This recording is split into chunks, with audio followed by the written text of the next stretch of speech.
We are diving into the National Skills Development Plan 2030. Now look, it's no secret that South Africa faces some pretty complex challenges, right? Chief among them is a really critical shortage of skills, which honestly puts a huge bottleneck on economic growth and job creation. So this plan, officially rolled out by the Minister of Higher Education and Training, is essentially the country's strategic blueprint for tackling those exact shortages head-on. We're going to break down this massive policy document step by step, taking it from its big picture vision all the way down to the actual on-the-ground mechanics. So, get ready to see exactly how a nation plans to completely transform its workforce. Okay, let's dive into this. The ultimate North Star for this whole framework is elegantly simple, but honestly, it's profoundly ambitious. An educated, skilled, and capable workforce for South Africa. This isn't just some catchy slogan slapped on the cover of a government gazette, it's the absolute guiding mission that dictates every single strategy and target we're about to look at. The core idea is to make sure South Africa has the right kind of high-quality skills that actually drive economic growth, create jobs, and push social development forward. It's literally about empowering people so they can be active, capable players in the country's future. And to pull that off, it requires a massive sense of national unity.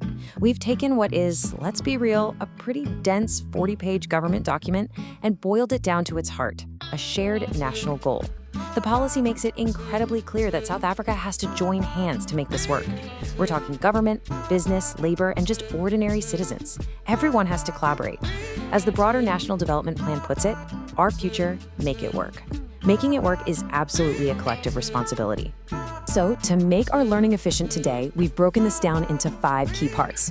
1, the vision for 2030. 2, targets for a growing economy. 3, the 8 strategic outcomes.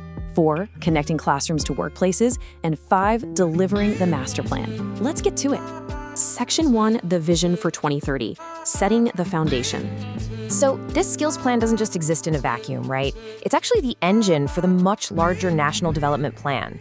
The foundational goal here is complete systemic transformation, building the capabilities of citizens to make the future work.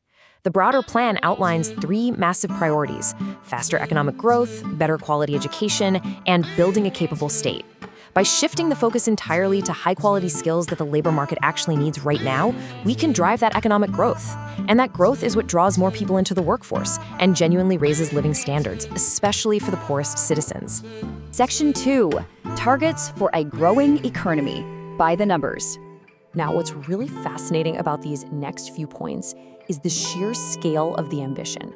30,000. That is the target for brand new artisans to be produced every single year by 2030.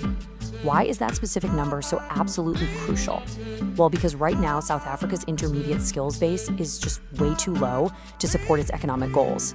The workforce simply isn't keeping up with the technical skills needed to stay competitive globally, so boosting the number of highly skilled artisans is a top-tier priority. Next up, 1.25 million. This massive number represents the target enrollments for technical and vocational education and training, or TVET colleges, by 2030. Think about it. To hit those artisan targets and handle the huge demand for learning, they have to drastically expand the public college system and, just as importantly, improve its quality. When the quality is there, it builds public trust, which in turn attracts even more learners to these really vital vocational pathways. And then we have 10%. This is a really interesting target. It mandates that sector education and training authorities, you'll hear them called SETAs, have to aim to facilitate and co-finance training for about 10% of the current workforce every single year. So it's not just about students in classrooms, it's about continuous certified on-the-job upskilling for people who are already employed. That is how you boost overall economic productivity across the board.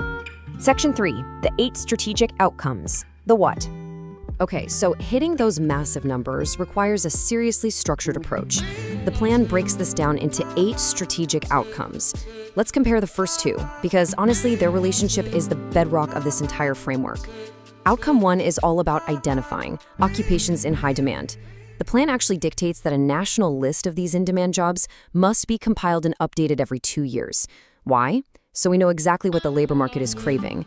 And once we know that demand, we move seamlessly to outcome 2, linking education directly to the workplace. So figuring out the demand ensures that whatever is taught in schools and funded by the government translates directly into practical workplace skills and actual real-world jobs. It's a perfect loop. From there, the focus shifts directly to the workers themselves. Outcomes 3 and 4 are completely dedicated to improving skills and access. Outcome 3 aims to push worker participation in training up to a massive 80% by 2030. This is huge for addressing historical imbalances, transforming workplace culture, and just generally boosting productivity. Outcome 4 focuses on opening up access to occupationally directed programs. This makes sure we are actually generating those intermediate skills, like those 30,000 artisans we talked about, that the economy so desperately needs right now. Now, outcomes 5, 6, and 7 kind of branch out to focus on expanding the vital support systems around different types of learners.